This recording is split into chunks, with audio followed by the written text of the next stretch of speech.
Nàìjíríà ní tilẹ̀ tòkó lápapọ̀. Orúkọ mi ni Ezekiel Atilọ́lá Tonbolo. Mo kí yín, ojú òní tì yín o. Ẹ máa rí náà, ẹ máa rí lò.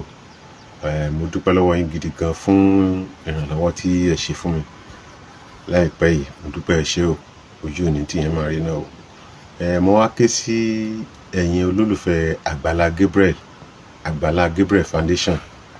Ẹ ṣàánú mi, ẹ ṣàánú mi. Wọ́n bówó tí wọ́n bùn mi, mo fi san gbèsè ni. Mo fi san gbèsè tó wà lọ́rùn mi. Ọ̀kadà tí mo ń gùn gbèsè ni. Àwọn owó mi náà tó ń bẹ náà tọ́jú pé mo gbà tó mọ̀ mi fẹ́ lọ iléèwé tí ò sí nǹkan kan. Mo lọ sáré náà ni pé ìgbà tí mi bàbá ọkà, àwọn wọn ṣàkà. Mo sá ń gbìyànjú rẹ̀. Ẹ dákun, ẹ ṣàánú mi. Ẹ ràn mí lọ́wọ́. Mo fẹ́ fi ọ̀kadà lẹ̀ torí ó ti ń affect mi.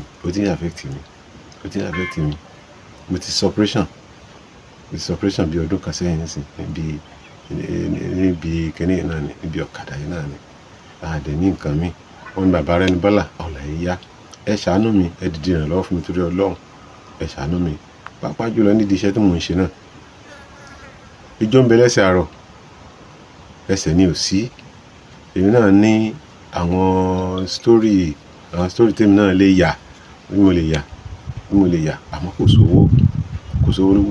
Ẹ ràn mí lọ́wọ́, ẹ ṣàánú mi. Èmi náà fẹ́ di producer. Èmi náà di producer kí n máa ṣiṣẹ́ yìí lójú méjèèjì. Kí n fi sí ọ̀kadà lẹ̀. Kí n dẹ̀ tún ní àwọn business tó yẹ pé tí mo lè máa ṣe tó yẹ pé tí máa ti location dé, a máa jókòó sí díẹ̀. Àbí máa fi yẹn síbẹ̀ pé tó ẹ̀yin ọmọ ẹ máa bá mi wo kíní mo lọ sí location tí máa dé màmá rí wọn dé bá. Ẹ ṣàánú mi. Ẹ ràn mí lọ́wọ́ ní ojú òní tì yín o. Ẹ̀yin olólùfẹ́ Agbala Gabriel Foundation, a máa jó yín ṣe o. Ẹ ní gbúròó pẹ̀lú ọkàn jẹ́ o. Iná ò ní tán lọ́wọ́ yín o. Ẹ ní fàìsàn ló gbà o. Ẹ ṣàánú mi, ojú òní tì yín o. Ẹ ṣé o, mo dúpẹ́ o.